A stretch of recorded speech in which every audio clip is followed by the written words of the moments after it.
Yeah, I ended up leaving later. I just left a little bit later. Mm-hmm. Yeah. Yeah. Mm-mm. Hey, everybody. Happy New Year. Happy New Year. New Year. Looks like we've got everybody present, so I want to check with Mary to see if we're ready to go live. Almost, or I'm waiting. Almost. All right.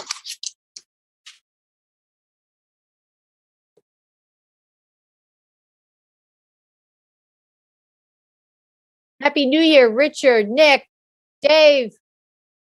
Happy New Year, everyone.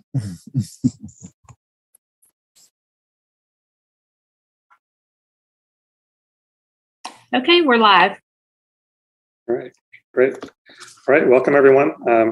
As I said, Happy New Year. It's good to see you all in our little Zoom boxes again. And we are here for the Tuesday, January 4th, 2022 meeting of the Town Council. And we are going to start off, I think, with our usual roll call. Mary? Okay. Mayor Damon Siles. Here. Councilmember Susan Romaine. Present. Councilmember Barbara Fouchie. Here. Councilmember Randy Haven O'Donnell. Present. Councilmember Danny Nowell. Present. And Councilmember Sammy Slade. Present. Great. Thanks, Mary. Okay. Let's see. Since we are well, maybe we should go ahead and do this first. We had originally come together today to go into a closed session, as you know, and that's what's on our printed agenda. But I know that there's a lot of interest in having an update today from Chief Schmidt about our current pandemic situation and the countywide response.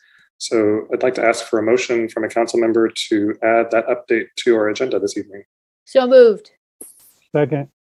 Okay, it's been moved by Randy and seconded by Sammy that we add that item to our agenda, which we will do in open session.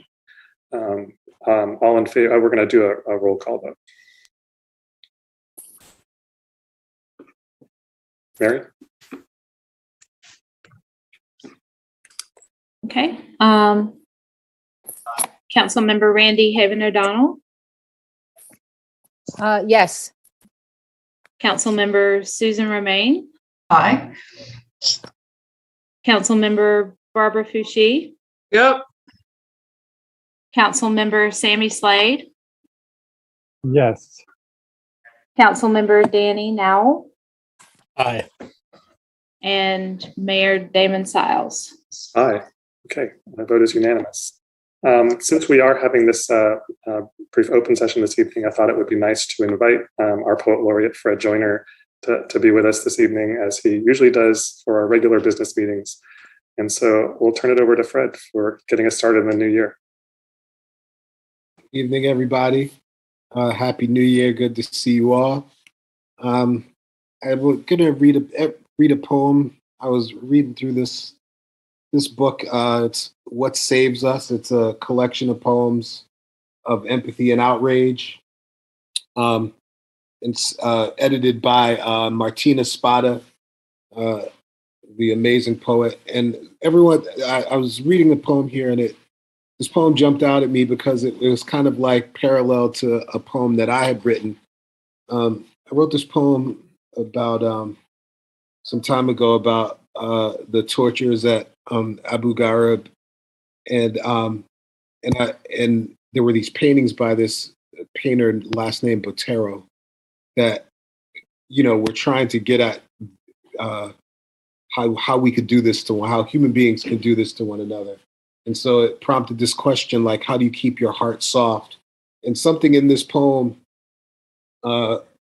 because of you'll see when I read it, but something in this poem started me thinking about my own poem. And that's a gift when that happens. When you write something that echoes with someone else, it's a real gift to see that you're thinking along with someone else. So anyway, this poem is by Leslie McGrath. It's called When Dividing the Unbelievable by the Undeniable.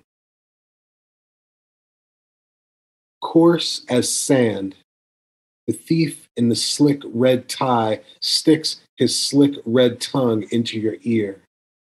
You can still hear but you don't believe what you're hearing. Who took sandpaper to the truth and roughed it up? Its smooth surface. Capricious molecules wobble round private suns in private galaxies, where private parties disclosing nothing but unbelievable cruelty. Yet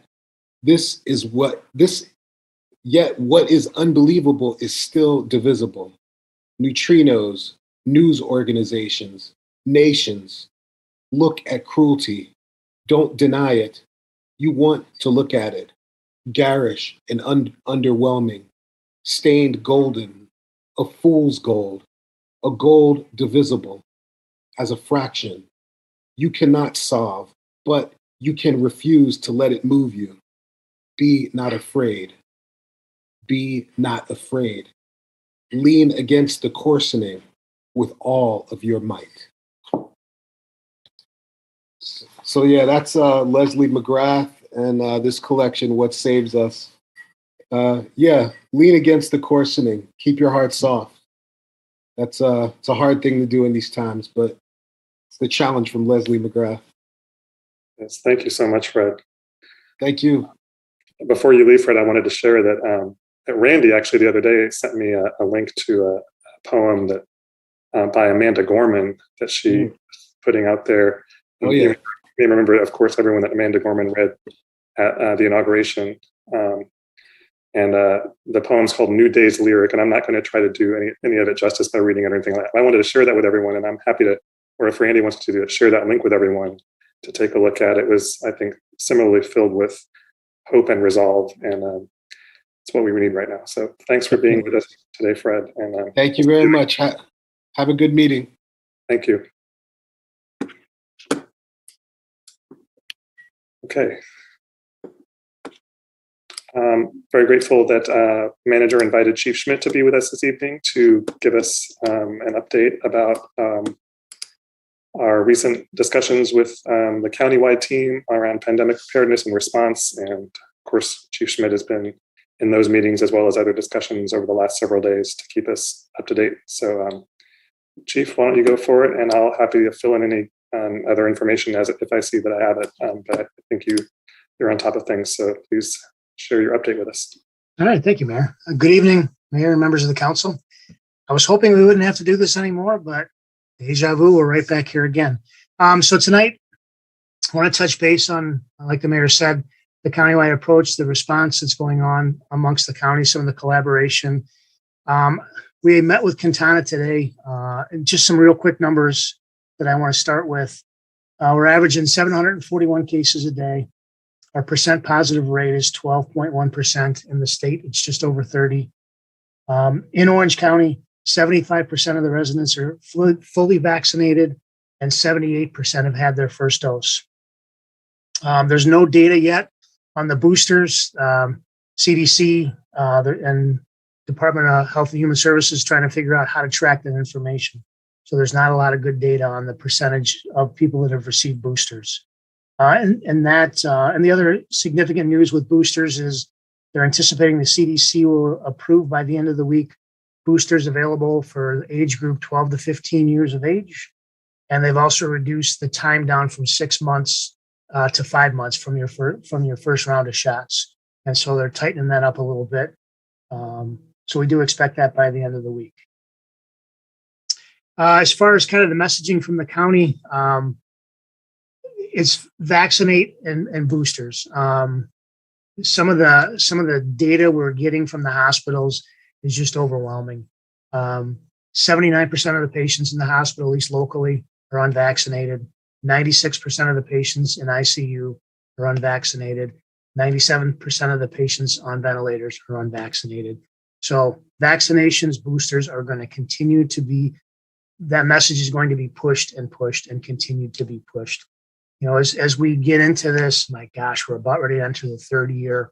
We're starting to get some data. And so you are starting to see the data of the impact of the booster and the vaccine itself, rather.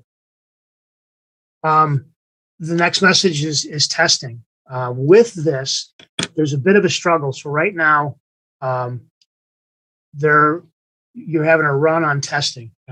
Today on the governor's call, they said on New Year's Eve alone in the state, 91,000 people received testing just on New Year's Eve. And so you have a bit of a perfect storm coming together because you have the cases are increasing. And so they do want people to get tested if they're symptomatic. And then you have people that are exposures that you also want to get tested. But as we're seeing in the hospitals and the testing centers, some people are getting sick. There's a bit of a supply chain issue. And so not as many tests readily available. And so you have kind of a rush on the testing. And so the prioritization for the testing is those that are sick and symptomatic. The next priority is those that have been exposed. And then it just kind of goes on from there. With testing, the state is talking to a couple of different testing organizations that the state has used. They're looking to open up another testing facility up in Hillsborough. And there was some real brief discussion about opening an additional testing down in the southern half of the county. But that's really in its infancy stage. But again, trying to get as many testing centers open, trying to get people in for tests, working on the logistics of getting the at-home testing out to the community. The next point they're touching on is masks and masking. Wearing face coverings indoors. In one of my, I think it was back in November, when I sent one of the updates out, we had dropped down to the moderate rate, which was an area where we could, if we wanted to, drop the masking for indoors, but we opted not to across the county because we knew with Thanksgiving, with Christmas and New Year's, it was going to be a roller coaster ride. And we knew that even though we were in a lull in the middle of November, it come December, come through the holidays, we were going to be back up. So rather than 1 week we're out, the next week we're in, the next week we're out, we just said, you know what? We're going to leave it in place. We're going to leave indoor masking in place until mid-January. And we're going to meet and we're going to see what the data looks like and then make a decision from there. And, I don't know that we necessarily predicted the volume with Omicron, but we did predict that we were going to see an increase and be back up in that high range. And so we're very thankful we continue to do that. There's been a lot of discussion about masks. The biggest discussion with the mask is the cloth mask. The single ply cloth mask, they're finding is not effective. But part of that too is with the cloth masks, you're not seeing as good of a seal. And a great example someone gave is if you wear glasses and you have a cloth mask, if your glasses are fogging, you don't have a good seal. And so if the steam, the condensation from your breath is able to get out, air particles and germs are able to get in. So around the bridge of your nose, around the sides of your mouth. So what they're advocating is like a triple ply cloth mask or taking a surgical mask, putting it on, and then putting a cloth mask over it. There's been some discussion on KN95s and N95s, and we'll talk about that in a minute. But the problem with those is they're good for about a day, and then you have to dispose of them, and they are more expensive than the cloth mask. So you can achieve that same protection still using the cloth mask, but using a surgical mask or multiple masks to try to get that good seal around the nose and the mouth. Because of the recommendation to go to KN95s, the county's been working with all the municipalities. Chair Price was able to find a vendor, and they're getting 30,000 masks ordered for frontline workers, first responders, to distribute the masks to kind of get us going. And then we'll kind of see where we're at. Even in Carrboro, I think we're looking at a burn rate of at least 30 masks a day just in the fire department because they're designed to be worn for 1 day. And then when we go on medical calls, depending on what type of call it was, we pretty much have to dispose of them right after the call. So if it's a busy day, excuse me, if it's a busy day, we're going to go through a lot more masks. And so just kind of navigating that, but the importance of having a good tight seal on that mask, not to allow the germs to get in. And then they're recommending avoiding large gatherings for the time being.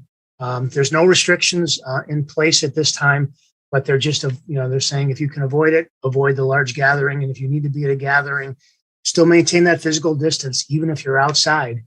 And if I guess with all of this, the things we come back to are still the basics. If you're not comfortable, don't go. But if you have to go, wear a mask. wash your hands, keep that 6 feet of distance, even more if you feel more comfortable with that. And so I can't stress that enough to the community that, feel free to do that. Those are kind of the big points from the county. They are right now our PPE supply is good, but looking at the KN95s, that's probably the biggest thing we're looking at. The county has allocated funds for food distribution and other safety services if the need becomes necessary. The MAC group, or the multi-agency coalition, we're meeting on January 12th. And part of the discussion is going to be kind of taking a look where we're at. Are there needs being met? Are there issues? Do we need to address things? And so I really see that group meeting. I think we've had 2 or 3 meetings since Christmas just to kind of talk and collaborate and make sure that we're all on the same page. Because I mentioned this early on, and I'm still amazed by it. The collaboration between the county, Carrboro, Chapel Hill, and Hillsborough is tremendous because everyone's on the same page, and it just makes it very simple when it comes to distribution of things and working on different services that we're all operating on basically the same sheet of music. And so the county's has really stepped up and been the leader with that. It's been very helpful. And they are working on contingency plans. We still have our contingency plan. If we're hit hard in the fire department, I know Chief ATEC has the same thing in the police department, to make those adjustments if we need to. I guess with that, again, I mentioned it yesterday, the silver lining is we haven't had a death in the city, or in the town rather, since March of last year. So we're coming up on almost a year. And again, I think that's a testament to the vaccines and to the boosters. There was one in December and outside in the collar area of the county outside of Carrboro, but that was the first one for that area since May. So our numbers have been really impressive. The other thing we're kind of keeping an eye on is we are seeing at the medical facilities, people contracting Omicron. And so I think you're starting to see a scale back of bed space. You're starting to see a scale back of particular types of elective surgeries being done until things kind of level out. If there is a good thing about Omicron, it's much faster, which is why the CDC made the change to a 5-day isolation and quarantine. With Delta, it was a 14-day quarantine because when you were exposed, Delta was slow enough moving that somewhere in 14 days, you could contract enough of a viral load to become ill from it. With the Omicron, it's 2 to 4 days. And so you're seeing a real rapid, once you're exposed, if you're going to get sick, you see it rapidly.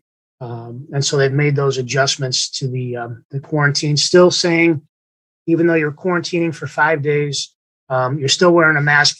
We're still wearing a mask all the time, but they want a mask all the time for 10 days because there is an outside chance that on day 5, you could become ill. The other interesting thing they've done, they've kind of started to divide vaccinated people. And so they're saying, if you're vaccinated and you've had a booster and you're exposed, you don't have to quarantine, still wear a mask all the time. And at day 5, go and get tested because you may be asymptomatic and still have it. If you're unvaccinated, and this is where they've kind of grouped some people together, the unvaccinated or the vaccinated that have been longer than 6 months since their second shot, that's the group they're advocating 5 days of quarantine, getting a test on day 5, and then wearing that mask the 10th day. And again, with everyone, if you're symptomatic, stay home, go and get tested. And so they're starting to make those little divisions a little bit. And I truly believe, and I know some of it is, to try to keep people working if it's possible, but then also because the speed that the Omicron moves through, they're able to make those adjustments. We met, I think it was last week, the county officially adopted the CDC recommendation. And we've already had a couple of people that have gone through that. And so there is some benefit to that shorter. But the bigger, again, it's another benefit of the booster is if you're exposed, you don't have to quarantine. And so for critical services like the fire department, it's very reassuring to know that we don't have to quarantine them if they're boosted. Just one quick thing, to this day, still since COVID has started in the county, we've had no transmission of first responders, police, fire, or EMS on a call. And so what we're doing when we're responding to calls, our PPE, it's working. And that's another message that we're really pushing hard is for us, the PPE works. The eye protection, the masks, the gowns when you need them, heightened respiratory protection when you're doing aerosolized procedures. And it's paid off in the fact that we haven't had a case transmit from a patient to a first responder. I guess we'll kind of hit pause here for a second. I'm sure there's going to be questions. So if we want to start with questions, Mayor, if you have anything to add if there's anything I missed. Yeah, I'll just thank you so much, Dave, for that information. I just will add a few notes. I know many of you may have seen that the governor and his task force had one of their press conferences today just to offer some updates. A few highlights from that are that the governor will be extending his executive order, which we were pretty sure was going to be coming, but that's important for us for a number of reasons, especially around remote meetings and so on. So that is happening. They also reported that their latest, given the latest round of testing that they've done statewide, they're now estimating that the new variant, the Omicron variant, is around 80% or more of cases now that they're seeing in North Carolina statewide. And then, of course, they had a lot of discussion about kind of recommending higher grade masks for folks rather than just using the simple single ply, as Chief Schmidt said, single ply cloth masks.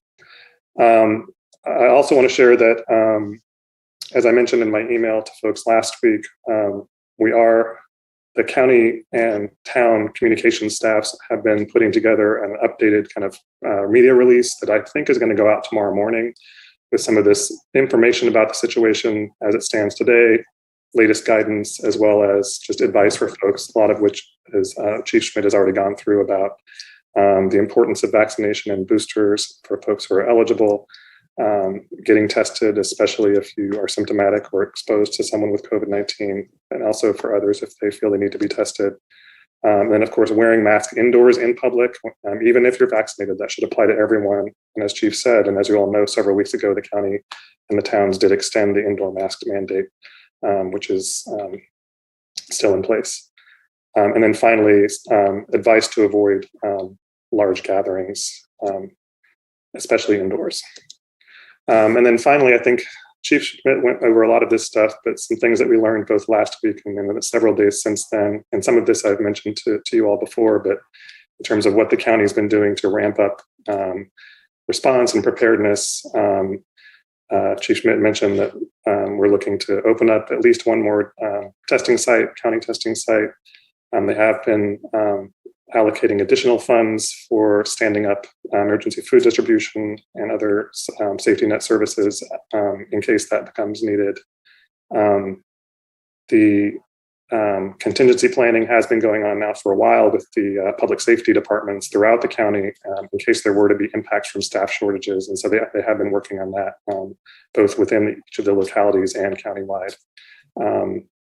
And finally, I believe, and maybe the manager wants to add more about this, but the manager has been extended some remote work options for town staff through, I believe, the middle or later this month. And we'll have some more guidance for staff about remote work options so they don't have to come into town hall.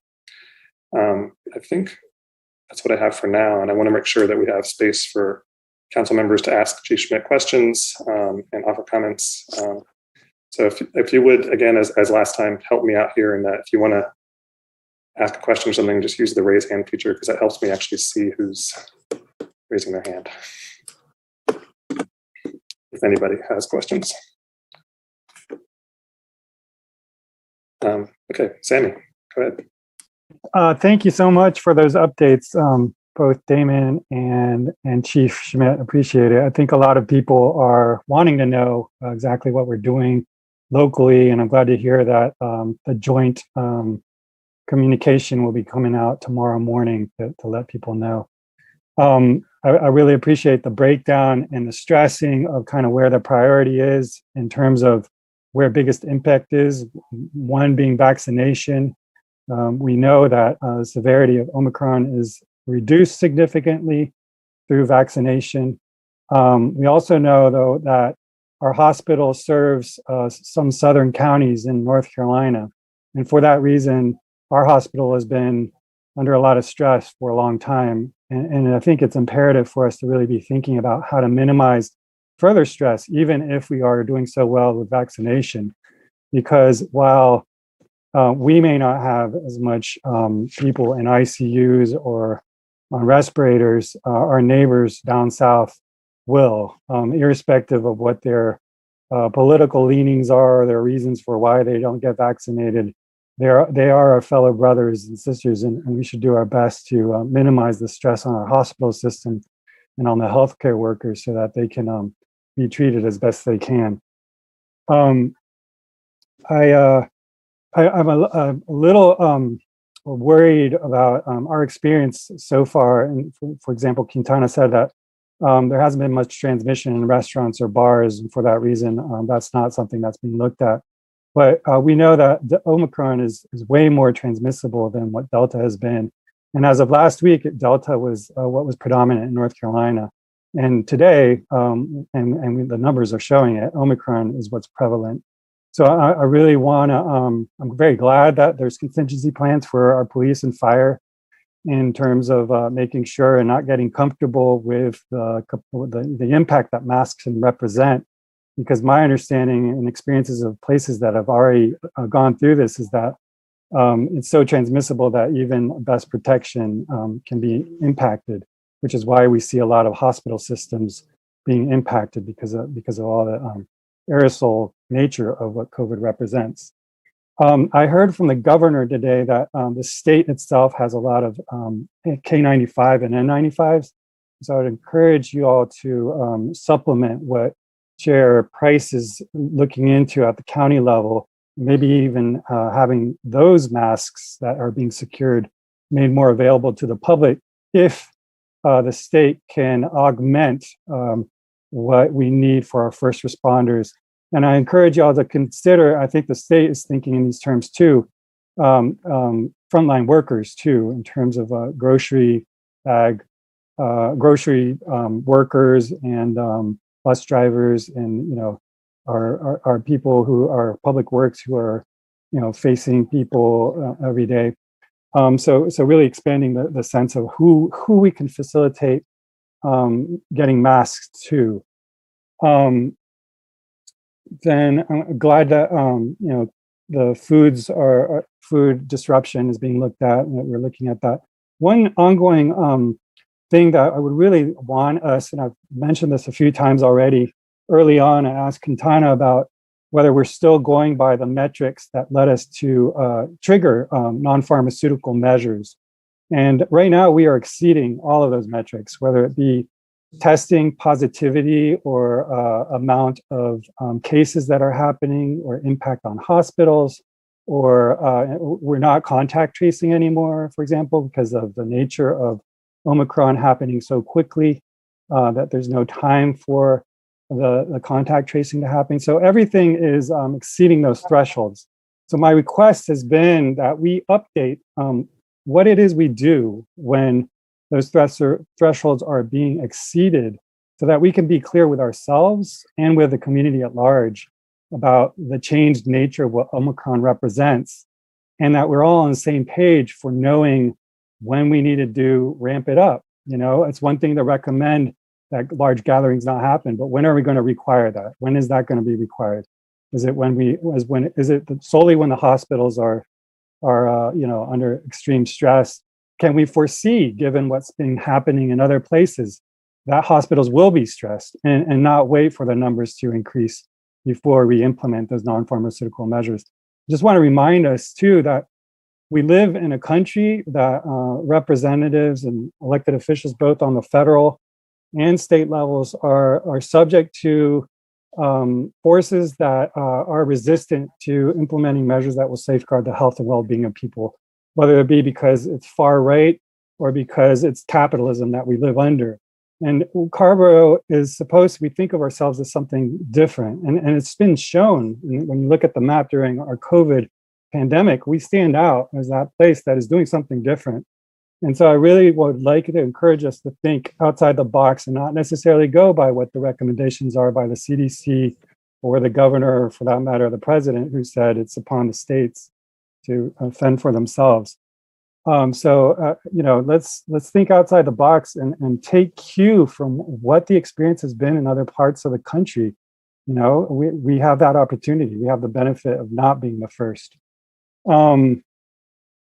Anyway, so those are kind of the main ones. Oh, in terms of UNC reopening, there are a couple of things that I want us to encourage UNC to do a little better job at. One is they are, for example, in their guidelines, prior to arrival, they're requiring students to test any unvaccinated student or students that are living in campus residence halls.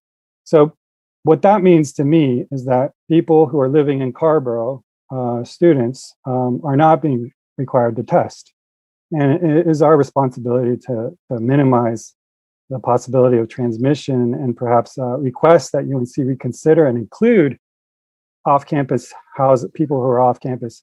But also the vaccinated. The vaccinated are being shown to transmit Omicron significantly too. It's highly contagious, and depending on where you are in your vaccine stage, second dose isn't necessarily as ideal as a booster, and you can be transmitting it a lot. So in the spirit of minimizing that transmission, let's get UNC to consider us in their guidelines. They also ask members of our campus community to wear a mask in all public settings, including residence halls.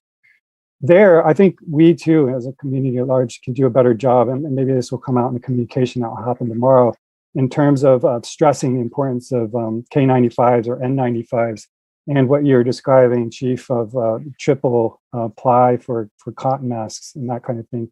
UNC, in their guidance, has not done that, and they can do a better job there too.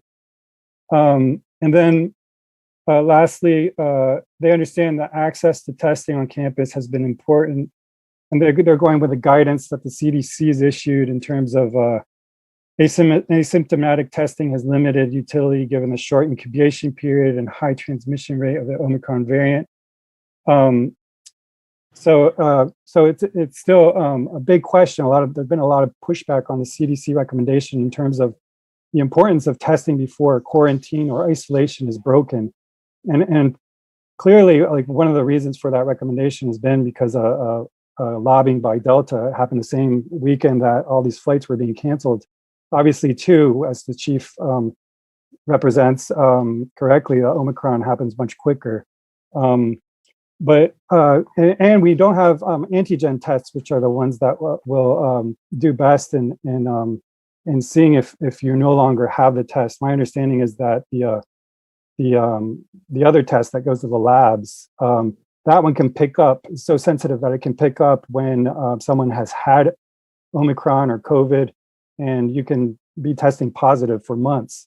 But the antigen tests are more sensitive and will stop showing that you're positive because they depend on the proteins that are produced by COVID. And so to the extent that we can be thinking outside, in that spirit of thinking outside the box and not necessarily going by the CDC or the requirements of Delta Airlines, let's think about how we can make this kind of thing work for us locally. We break quarantine or isolation after having testing. It's not sufficient to just wear a mask because that's not working in a lot of places. And lastly, I'm glad the university acknowledges that they will be ongoing reassessing their guidelines. So there's an opening for us to really communicate with them and have them be responsive to what our needs are locally. And I really encourage our leadership to meet with their leadership. I understand that they've been having their equivalents of Quintana communicating, but I think in the past, we had a better communication amongst leadership too, to the extent that even leadership sent a letter right before the opening, when that disastrous opening happened in 2020, really requesting that they do a better job and how they're doing it. And sadly, we weren't yielded as much as would have been ideal, and we saw what happened. Those are my comments for now. I appreciate y'all's patience with all I have to share. And I look forward to hearing and hope the communities benefiting from this conversation. I truly believe in the importance of these democratic processes where we have the responsibility and an obligation to be transparent about what our thinking is in terms of representing what the community needs and wants so that they can give us feedback so we can do the best job we can. Thanks very much, Sammy. And I've been taking notes wildly while you've been talking. So I know that Chief Schmidt and I will both be carrying along these messages, and I really appreciate the ideas that you brought to the table. And I know that on the mask issue that you started with, Sammy, there has not only been this kind of the county doing an inventory of its stock, and they have been sort of staying on top of, noting, for example, as Chief Schmidt said earlier, that the stock is, inventory is stable at this time for masks and other PPE. I know that the health system has also been looking very closely at that. That's one of the things they stay on top of pretty closely, but we'll certainly pass that along. And also the question that you've raised before about metrics, I think that's a really good question, and I'll share that in our next discussion. I think one of the things, and I'm not quoting anyone here, I'm just sort of the sense I've been getting, and it's not only from conversations locally, but just in the statewide and so on, is that, as we've been in this for a couple of years now, and so the guidance, the situation we're in is evolving, and the guidance is evolving with it, and how we react to that locally here is evolving, and I think there's more to learn there. So we'll pass that question along. And then finally on UNC, I think one reassuring thing that I think we've heard this week is that they have been meeting, and that Chief Schmidt can, I think, confirm this if I understand correctly, the meetings between the health department, including the health director, and UNC leadership about how they're planning out the next phase here of their coming back to full operations on campus have been, very hand in hand. And as I understand it, they have been very flexible with their arrangements to respond to the advice of the health director and what she prefers that they do in terms of their strategy and that sort of thing. And she has also, I believe, confirmed that they understand that need, as you said, Sammy, for ongoing reassessment in case things shift. So appreciate that comment as well. And I'll pass that along. Okay, next up I have Susan, and then Randy will be in after that. Thank you, Damon. And first of all, Sammy, I appreciate your really thoughtful comments this evening. And also Chief Schmidt and Damon, I really appreciate your really good update on where things are. I had just a few takeaways from all of this.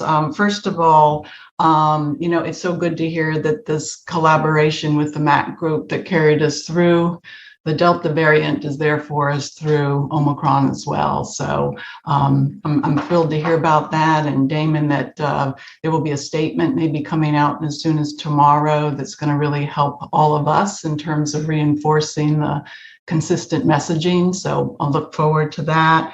I've been a little bit concerned about being really understaffed with fire and police should this spread. And so it was really reassuring to hear about the contingency plans. And hopefully we won't need them, but it's nice to know that those are there. And also, I just wanted to thank you, Mr. Manager, for really setting an example in terms of giving our employees, as many employees as possible, that option to be working virtually right now, keeping them safe, and I think setting a really important example for the rest of the community. Chief Schmidt, I noticed in your comments that on maybe two different occasions, you mentioned about focusing on the basics.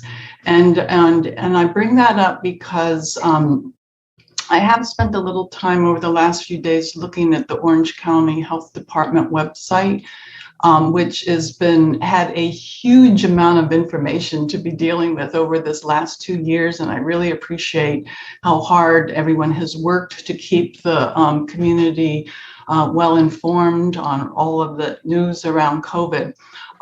At the same time, I felt a little bit while I was looking at the website I was losing the trees a little bit. And I'm throwing this out there because I'm wondering, our websites, some of the communications that we're sharing, we all seem to have pretty much agree on the real basics right now. Get vaccinated, get boosted if you can, wear your mask. If you have access to the tighter seal of an N95 or a K95, that's even better. Get tested if you have symptoms, if you're exposed. There are these 4 or 5 really important points I think we can all agree on. And then there's some other questions that have, of course, come up tonight that seem to lend themselves very easily to a Q&A, maybe 10 or 12 commonly asked questions with information that could be shared. So I'm just throwing this out there as almost like a splash page, if you will, for the health department website. I think Carrboro could use it as well. You easily put it up. It can be easily come back down again when the surge is past us, and including our communications as well, if that would be important to have just these one-pagers where we can easily find that important information. And then 2 really quicker questions. I know I've been a little long-winded, but first of all, I did notice in your update, Chief Schmidt, that there had been an outbreak at the IFC men's shelter.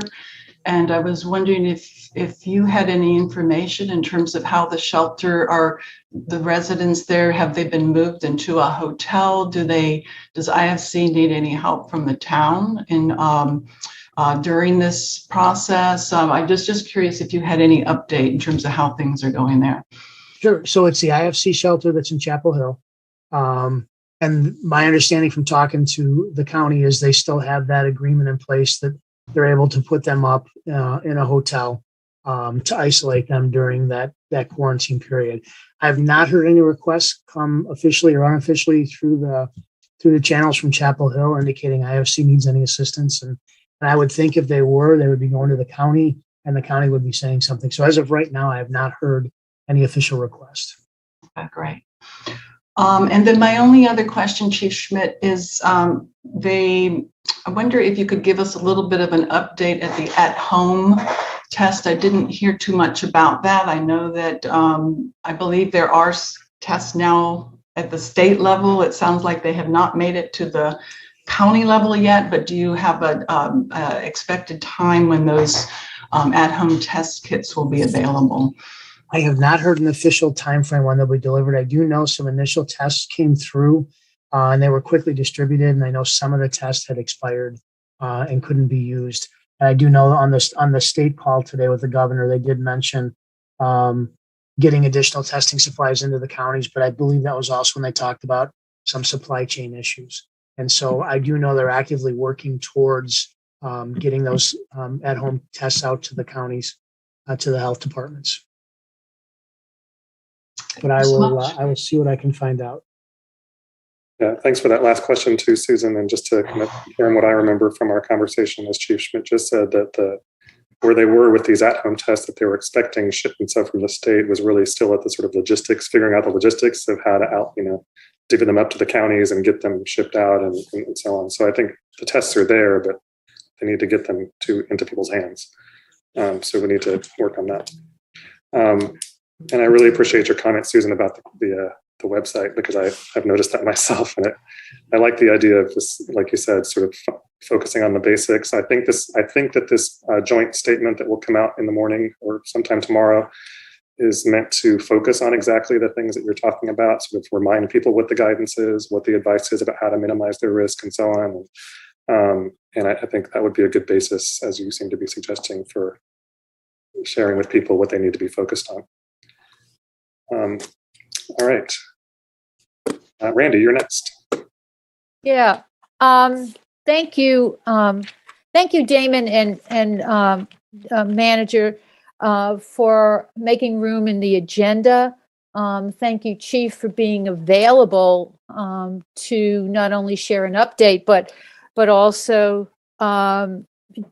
just to be here with us on our first meeting back. I had a few questions. First, I'd like to say, we're going into the 3rd year, as you say, and I'm really pleased that the county and the MAC group has done the work that they have done. And I want to say that because I think at a macro level, we're doing as much as we can recognizing some of the constraints we have. We're pushing back for more data where we can, and I do appreciate that. It's really our very Carrboro-centric micro level that I want to kind of focus on and just say that I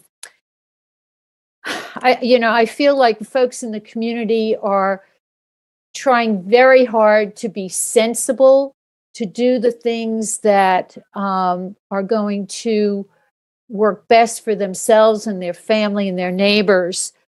So one of the things that I'd like us to do as a council is two things. One, I'd like to see in terms of communication that we undergird and we be supportive of, our gratitude to community that's doing the best that it can do.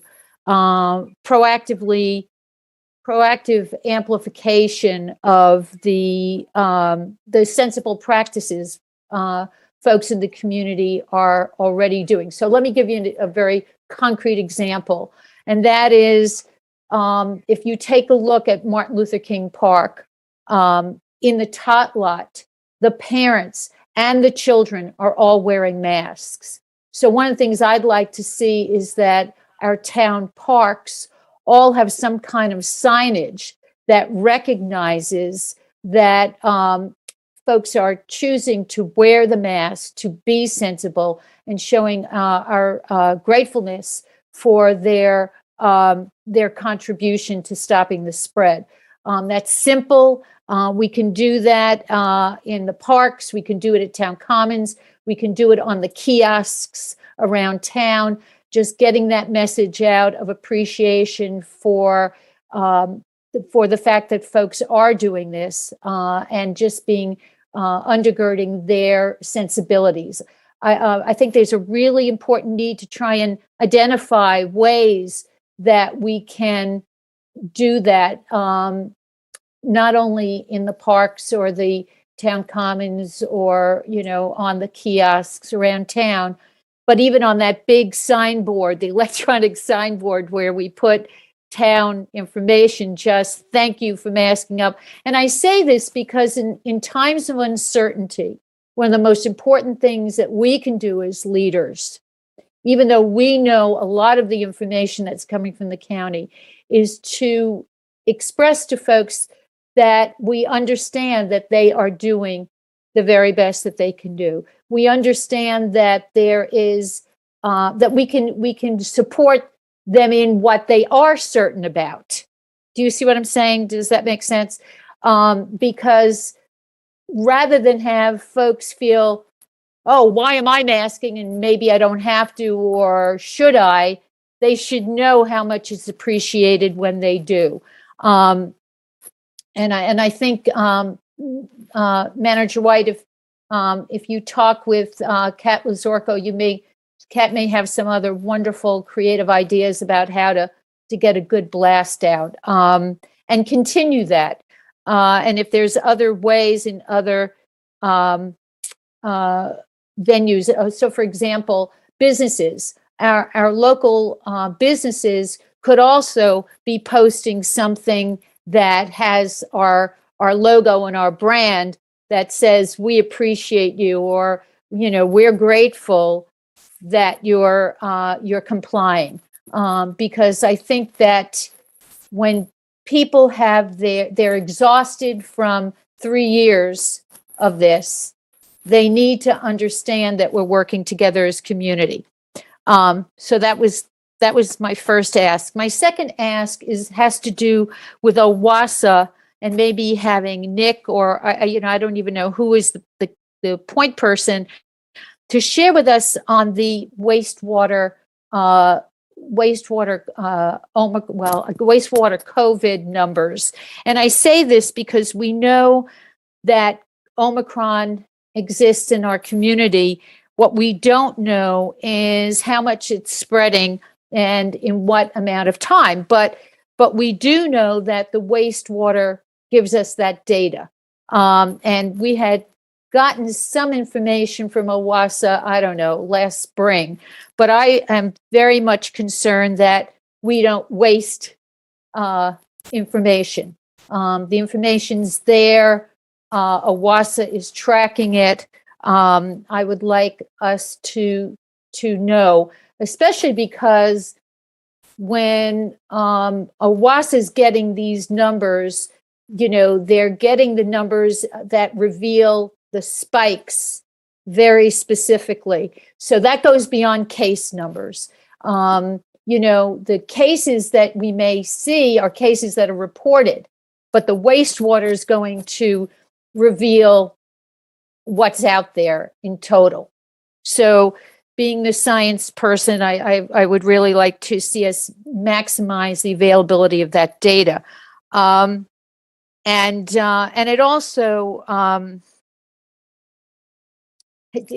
would reflect how well the community is withstanding the spread. So that was my question about OWASA, to get OWASA brought back into the data conversation and data generation. And I think lastly, I had a question as going back to what Sammy was saying about UNC, and I really do appreciate that, UNC is, considering review of guidelines. I'm concerned about the off-campus guidelines, because I would like Carrboro, of course, to be considered in their,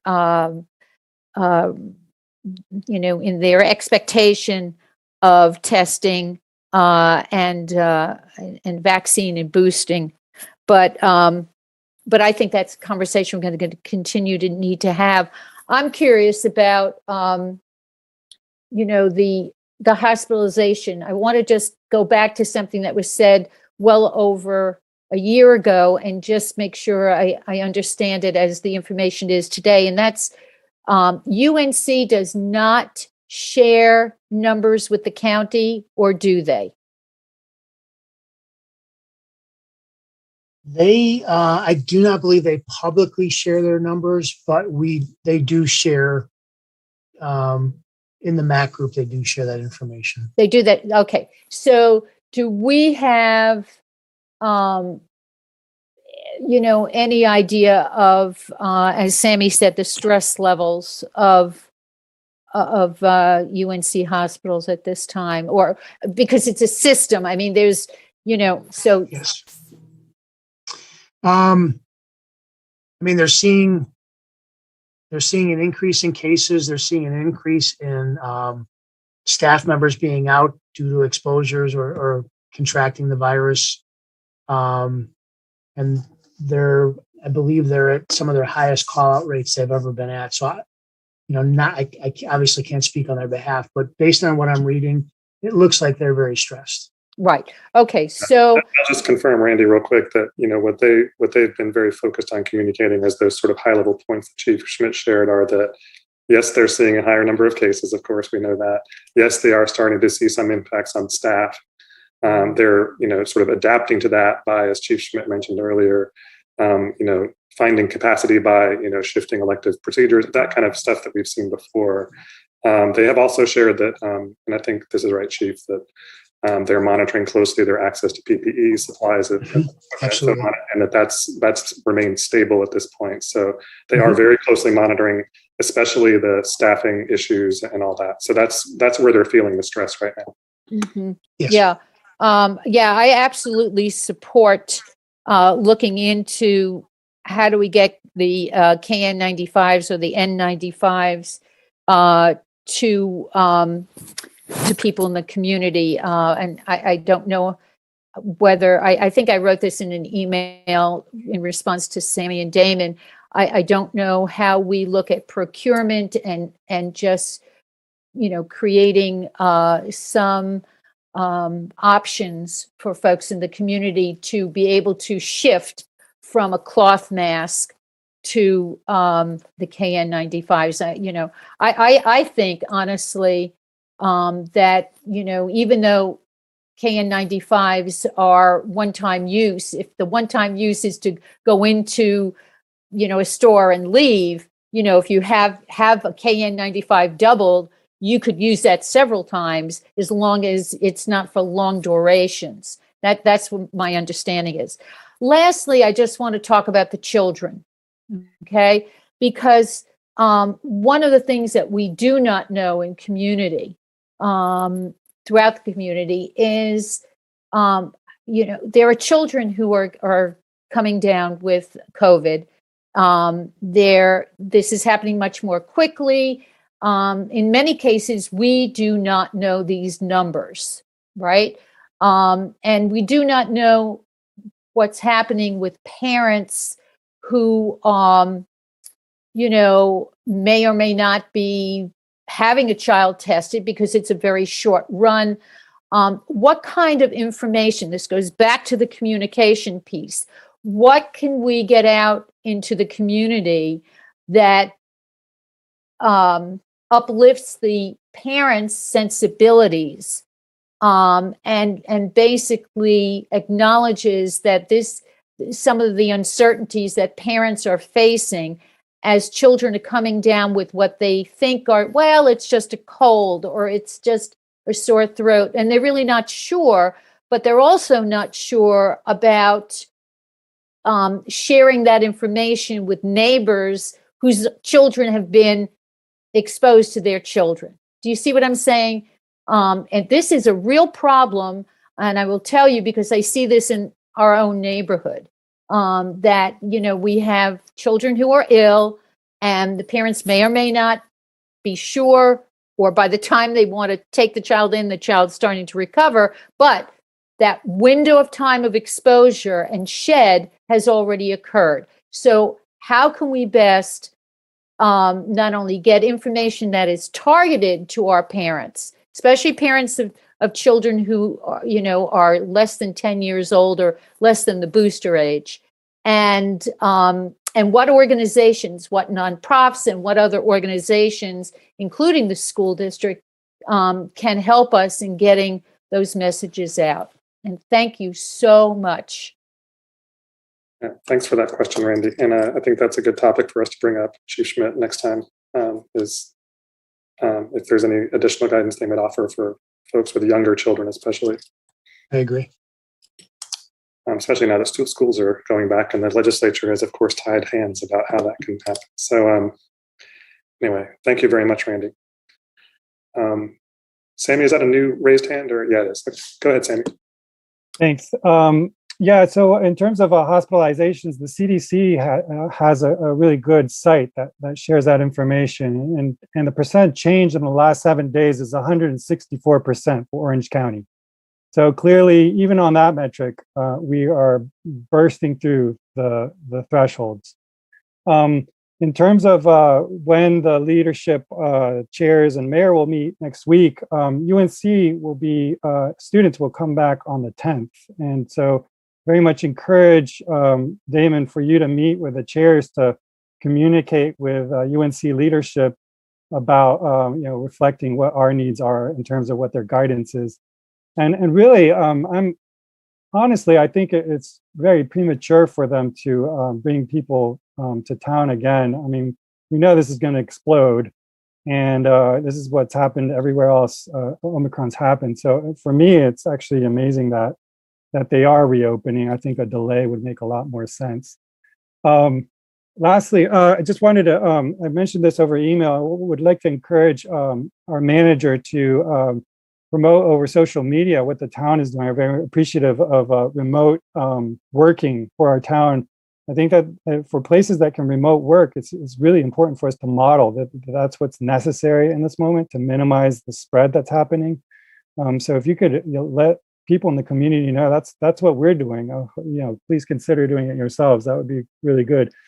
One other thing I forgot to mention was the importance. For a time, we really were doing testing outside when the COVID first arrived, because outdoors it doesn't linger around inside a building. And I think the experience in Hillsborough of them having COVID absences really kind of underscores the importance of having us do our testing outside. If we are having those healthcare workers not available for testing, then we're just going to be further setting ourselves back. So, Damon, if you could please encourage the powers that be to do that, I think that would be great. And just lastly, just really would like to encourage us to think in terms of like, this is, skyrocketing right now, but everywhere else it's skyrocketed. We know it doubles every 2 days. We're at today's cases was 155. Thursday, it'll be 310. Let's be conscious of, not surprised that this is where we're headed. And by knowing that, taking the actions earlier as opposed to just reacting to them as they've happened. Thank you, Sammy. And I will pass those along. To your comment about our next meeting, we will be meeting next week, of course, but I will be sharing all of these things I've learned from you all today, tomorrow. So that won't be waiting until our meeting. So be assured of that. And so thanks for all the great ideas from everyone about, especially I appreciate, Mr. Manager, the opportunities that our town staff can be finding to, as others have said, amplify the message that comes out, especially tomorrow, the joint statement around what people need to be doing and focusing on, as well as I really like Randy's approach of, finding opportunities to express gratitude to our residents for doing a great job of just staying on top of things, right? I mean, if there are creative ways I know Kat loves to take on those kinds of creative projects, and anything she wants to do to get that going would be great. Okay, I thought I had one other thing to share, but I've lost it. But I do have a full couple pages of notes here from all of you, so thank you. I want to make sure I don't miss anyone. So Barbara or Danny, if you have any comments, I'm happy to call on you. Otherwise, we can move on. Oh my, what in the world would I add? No, I don't have anything to add except to thank Chief Smith and my colleagues, for your questions and your thoughtfulness around, we're still in COVID. I mean, but I think like everyone has already stated that the communication is key, continuing to amplify, the message about what we should be doing, the basics, are really important. I think I heard Chief Smith mention that, to just keep pushing that out there and, until we weather this storm. I mean, and that's basically, kind of where we are. So thank you, Mayor. Thank you, Barbara. Danny. And then I'll just be very quick. I really, really appreciate this thorough discussion. These issues are really present in my house with my son having just started preschool, and having this proactivity and thoroughness I just really, really do appreciate it. This is not so much for this evening's discussion, which is why I bring it up quickly and at the end here. But one of the things that's on my mind a lot is, being that in many ways we are materially safer in this county, in large part thanks to the good work of the people on this call and others. The experience and the tension and the uncertainty of this pandemic are becoming, real factors, I think, for our residents, and in some senses becoming one of the primary dangers in a safer from virus place. And I think, we too also have the consideration that as people begin to panic and stress and more doubt comes in about public health guidelines and things like that, I think being attentive to that experience and the stress of our residents does become a public health consideration. And so one of the things that I am curious about is the town's ability to support essentially safe recreation and mental health. One of the things that I would really love to see is some town provided heating in outdoor spaces, places where it is safer for people to be in our public spaces. I think, especially thinking about parents, what we see, I think, often, speaking as one, is, both an uncertainty sort of what you want to do with your own child, and then also just a desperation and a frustration and an exhaustion and a need to get your kid out of the house. And so to the extent that we can sort of sow trust and improve morale, and I think make folks generally a little bit more susceptible to the kind of wisdom that we do have in our community, I'll be following up after the meeting and offline about ways that, as a town, we can try and round these edges down experientially, and not necessarily just epidemiologically, which is rightly the focus of tonight's discussion. So thanks, y'all. Yeah, that's great, Danny. Thank you so much. And I appreciate if, any ideas you have along those lines. I know Richard would be open to hearing about those, and I think that's great. Susan? Yes, very quickly. Chief Schmidt, I know that everybody is just so appreciative of your being here this evening. And so I'm just going to throw out if it turns out you're free on Tuesday evenings over the next few weeks as we get through this surge, we'd love to see more of you. The updates are really helpful. Sure. Don't join a softball league this winter, Chief Schmidt. Heated softball league. There you go. Barbara, is that a new hand? I think it is. Yeah, thank you, Mayor. I just wanted to share, you know, I don't work from home. You know, I've been going to work the entire time, you know, 365 day a year, 24/7, you know, this is, you know, the nature of the job. And, you know, recently, you know, I've literally been surrounded by colleagues who've contracted COVID, you know, post holiday. And I did like what Danny just said, you know, about our own leadership as elected officials for the town of Carrboro, and just really, you know, this whole thing. And I'm not saying we're being panicky. I think we're just being very proactive, you know, and looking ahead about things that we need to do, but also just being like really steady, you know, right? So, you know, I know for me, you know, hearing about my colleagues, one of them was on my team, you know, had contracted COVID, you know, on the, you know, during the holiday. But, you know, my job does what it's supposed to do. You know, you do the contact tracing, you know, all that stuff, you know, for those that may, you know, be impacted or may have been exposed, as we still all wear masks at work completely. Everybody has to wear a mask at the facility. But just kind of staying steady with everything, you know, I think is really important. And I think we can do our job and be steady and non-panicky, you know, at the same time. It's a panicky time anyway. I mean, you know, but, you know, as town leaders, you know, I think, you know, that we can temper it, you know, and just make sure that the constituents get, you know, what they need from us. Thank you.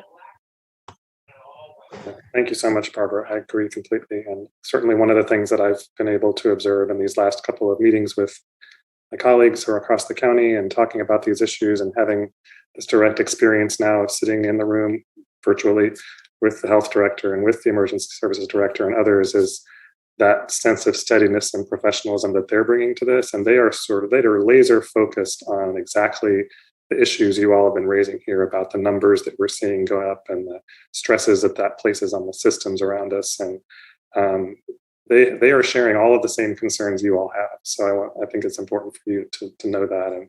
And I think they'll be receiving the information that I share with them from you all today, very much with open minds. So I appreciate the spirit in which you offered that. Chief Schmidt, thank you so much for joining us. I imagine we'll be seeing you pretty soon. Just looking how things are going for us locally and statewide, and we'll be in touch. Yeah, I'm happy to bring back the updates. I just real quick wanted to touch base. Councilmember Slade, so I did look at the state's website today and just kind of a cursory check, and what it's looking like is they don't want to be your first stop. And so as you're filling out information, they want a list of all the vendors that you've made orders with, how long you've been waiting. And so it is something, now that we know we're getting some from the state, or from the county rather, that is something I'll keep in mind, but it is looking like they want it to be more of a last ditch. If you run out of options, we don't want you to have no PPE. And so I will keep monitoring that. And if we do run into that issue, and I'm sure at the county level, they're watching that too. The one thing I did want to bring up, and I forgot to bring this up regarding testing, and the hospital was really clear, and their request is please do not go to the emergency room to get tested for COVID. Go to the state website, go to the county website, and look for the testing sites, just because they are being overwhelmed with people coming into the ER to get tested. The other thing, Councilmember Slade, when you were talking about thinking outside the box, we actually had a conversation about this this afternoon with Director Stewart. One of the challenges we have if we go outside the box too far is we want to collaborate with the border counties and almost make it a statewide initiative. Because I remember as we were talking about this, when things first got started back in 2020, there was a concern of making sure seeing what Chatham, Alamance, Durham, all the bordering counties were doing, because if we were an island unto ourselves doing something and no one else was doing it, we knew we wouldn't have compliance. And so that is a struggle with thinking outside the box. Is if it is something a little bit different or a little extreme, it's trying to get others on board. So it's not just one small group and trying to get that public buy-in. But we do continue to talk about those things. And I do know that when Quintana meets with the state health directors and the county, she does bring up ideas and suggestions. And there is that thought, even at that county level throughout the state, of let's make initiatives together so that we're all doing the same thing. And it's not just one small geographic area that'll be difficult to get things through. But there is a lot of conversation about that. That's all I have. Sammy and then Barbara. Yeah, it was one last thing for Chief Schmidt. By appointment only is the testing, when you go to testing sites, is it by appointment only? Yes, I believe because of the extreme amount of testing they have, it is by appointment. And I believe when you go to the website and look at different places, you can certainly try to drop into like Orange County up on Homestead, but I believe it is appointment only. Yeah, that's what I was thinking. Thank you. Sammy. Thanks for those reflections, Chief. Just very quickly on what Barbara said, by appointment only, it's like, again, we're talking about percent positives that are exceeding the thresholds, and appointment only is a measure to prioritize and do kind of a triage. So clearly we're not in the optimal place we'd like to be. And again, while I think that we want to collaborate with our neighbors, we also have to recognize that Orange County is atypical in the sense of like our willingness, for example, to wear masks, or other things like maybe mass gatherings. Like there's more of an appetite to consider that not being something that we should be doing, and that it be imposed, or that we signal that at least very strongly as not conducive to minimizing the spread. Those are the kinds of things that I think we could do a better job at. And even the testing after isolation, doing something a little different than what the CDC, per what the stress is on the system, or whatever it is that's driving them, the opportunity that we have locally, because we do have a better reception for those kinds of measures by our local population. I don't think we necessarily have to be dragged by our neighbors. And then thank you for looking into the masks so quickly.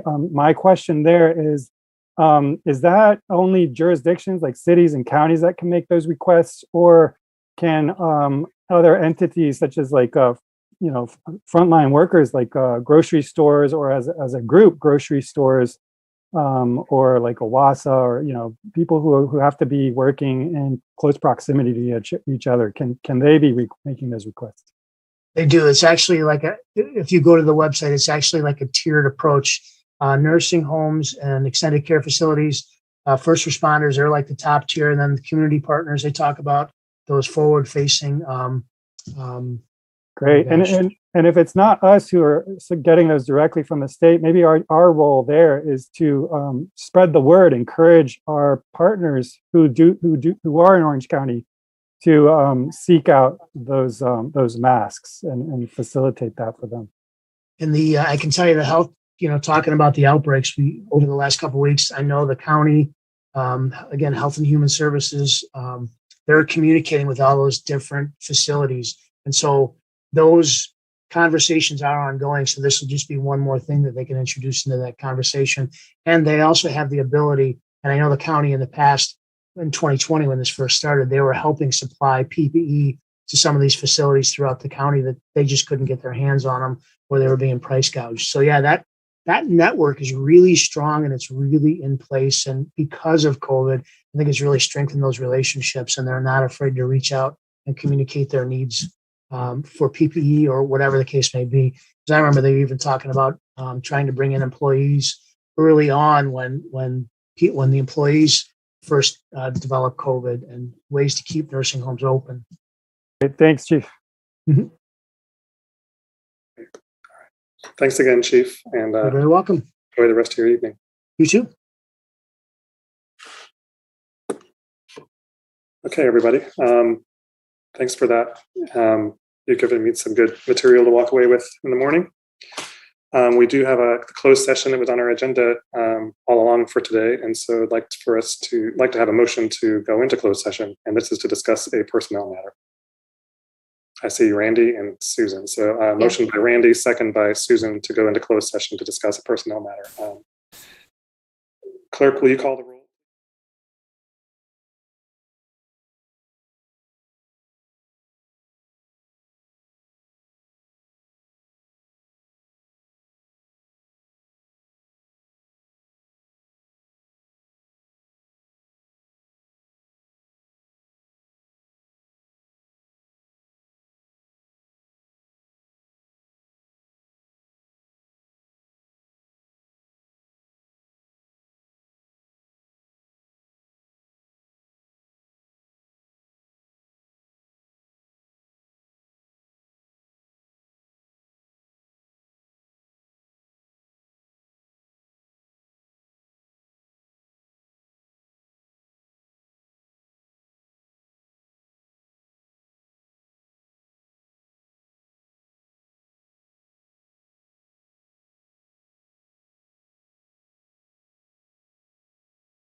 There we are. We're back. Barbara saw us. Back. I see something. Yeah, I see. Okay, would somebody like to move to that we adjourn? Second. And second, okay, it's been moved by Susan and seconded by Sammy that we adjourn. All in favor, please say aye. Aye. Aye. Bye. Good night. Thank you. Have a Have good a night, good one. everyone. Stay well, stay healthy. You They too. won't.